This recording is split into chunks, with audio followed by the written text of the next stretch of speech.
o antifeminismo, acha que é muito errado a mulher ter que votar e fazer suas escolhas. Hã? A gente acha errado? Sim.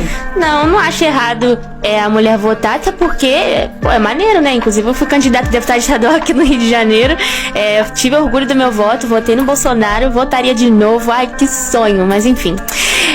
Mas eu não acho errado, não. O que eu acho errado, na verdade, é dizer que o movimento feminista conquistou o direito ao voto pra mulher, o que não é uma verdade, né?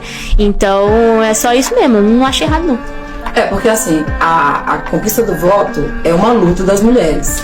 E aí a galera que é do antifeminismo julga tudo que a gente acha que libertinagem é erro. Então quer dizer que a mulher votar automaticamente é errado. Porque querendo ou não, é uma escolha que foi feita através de um sistema que foi levado à frente por causa de mulheres que lançaram esse movimento.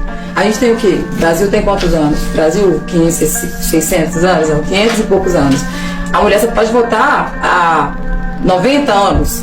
Isso é considerado uma data... Gente, minha avó, praticamente, se ela morreu com 106, quando ela estava jovenzinha, não podia votar ainda.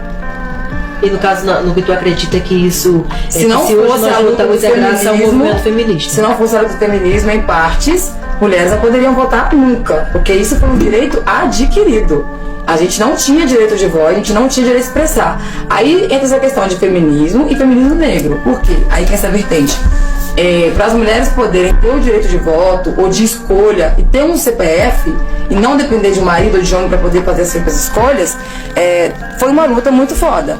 Porém, durante esse período onde mulheres estão correndo atrás dessa luta, a galera não incluiu todas as mulheres, né? Então, quer dizer, tinham mulheres lutando na rua e tinham mulheres cuidando de quem estava na luta na rua. Mas não era um cuidar porque era um apoiando a outra. Tipo assim, eu vou cuidar aqui pra você ir falar por nós. Não, era por questão de sobrevivência. E geralmente quem tava nessas casas cuidando dos filhos, quem tava fazendo, né, o movimento acontecer, eram mulheres pretas. Menos que 100 mulheres iam pra rua falar sobre isso, até porque não estavam interessadas. Engraçado que toda feminista, quando fala sobre o direito ao voto, ela dá a entender que todas as mulheres estavam super afim de votar e que não é verdade.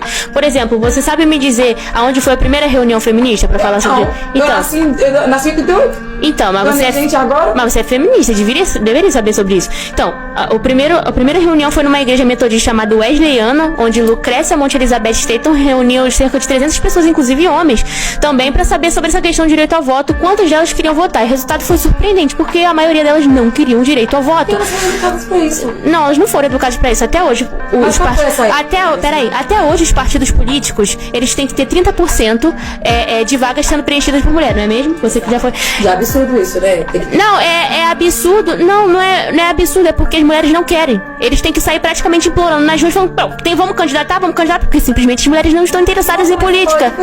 Porque tem de mulher em São Paulo. Então assim, concluindo, né? Você acredita que as mulheres não votaram por conta de que os homens estavam proibindo elas de votar, é isso? Não, o homem não precisa proibir uma mulher de votar.